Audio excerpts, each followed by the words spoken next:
Ești elev în clasa 8-a și nu știi ce liceu să urmezi? Hai la Colegiul Andronic Mătrescu Rădăuți. Oferta noastră educațională cuprinde filiera teoretică, filologie, filiera tehnologică, tehnician în activități economice, tehnician în turism,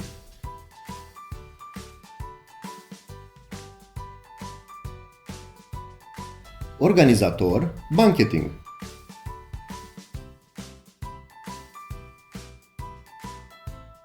tehnician analize produse alimentare, tehnician în industria alimentară, tehnician ecolog,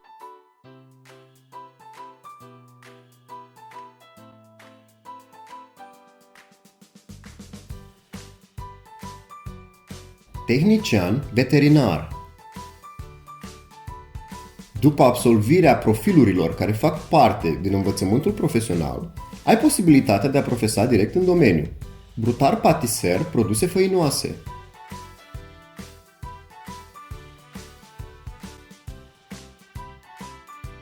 Preparator, produse din carne. Ospătar, vânzător în unități de alimentație.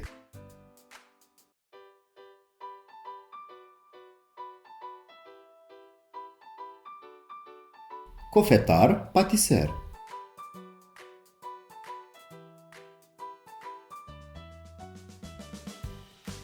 Lucrător, hotelier.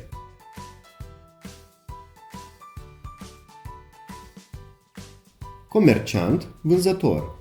Bucătar.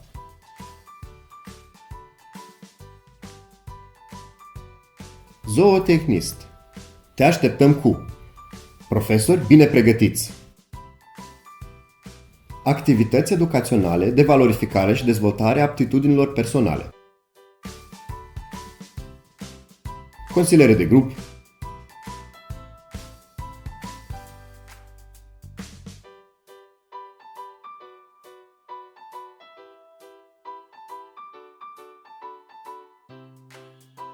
atelier de lucru manual, drumeții, activități de voluntariat, competiții sportive.